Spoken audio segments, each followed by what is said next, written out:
আসসালামু আলাইকুম। আজ আমি তৈরি করব নারকেলের ভর্তা। নারকেলের ভর্তা করার জন্য এখানে আমি কোরানো নারকেল নিয়েছি। মেজারমেন্ট কাপ দিয়ে মেপে 1.5 কাপের মতো নিয়েছি। এই ভর্তায় পেঁয়াজ, রসুন, মরিচ সবকিছু একটু কম পরিমাণে দিতে হয়, তাই আমি ছোট একটা পেঁয়াজ কুচি করে নিয়েছি। রসুন কুচি নিয়েছি সামান্য কিছু, লবণ স্বাদ মতো, সরিষার তেল একেবারে সামান্য দিতে হবে, আর ঝালটা আপনার পছন্দ মতো। আমি ছোট 2টা শুকনো মরিচ নিয়েছি। এবার চুলায় একটা প্যানে সামান্য পরিমাণ সয়াবিন তেল দিয়েছি।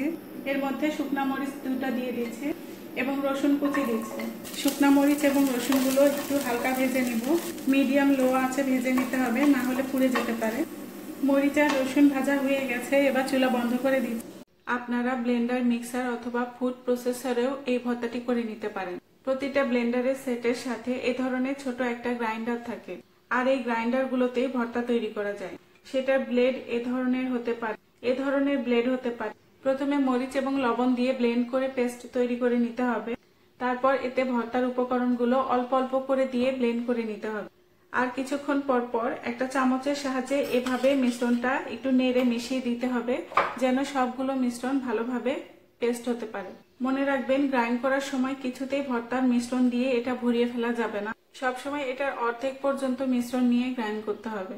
যেহেতু আমার কাছে শিলপাটা আছে আর এ ধরনের ভর্তা শিলপাটায় সবচেয়ে বেশি ভালো হয়, তাই আমি শিলপাটায় আপনাদের ভর্তা করে দেখাচ্ছি। শিল এবং পাটা পরিষ্কার করে ধুয়ে নিয়েছি। এবার প্রথমে মরিচগুলোর বোটা ছাড়িয়ে নিতে হবে। প্রথমে লবণ দিয়ে মরিচটা ডলে নিব। রসুনগুলোর সাথে ডলে নিচ্ছি। এবার পেঁয়াজগুলো দিয়ে দিচ্ছি।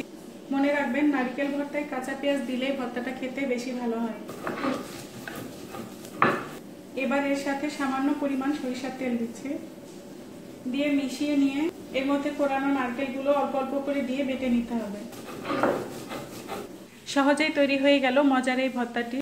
আমার চ্যানেলে আরও অনেক মজার মজার বাংলাদেশি ভর্তার রেসিপি আছে। নিচে ডিসক্রিপশানে আমি ভিডিওগুলোর লিংক দিয়ে দিব।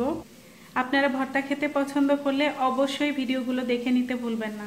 আমার রান্না আপনাদের ভালো লাগলে আমার ভিডিওগুলোতে লাইক দিতে পারেন, কমেন্ট করে আপনাদের ভালো লাগা জানাতে পারেন, আমার ভিডিওগুলো যত খুশি শেয়ার করতে পারেন।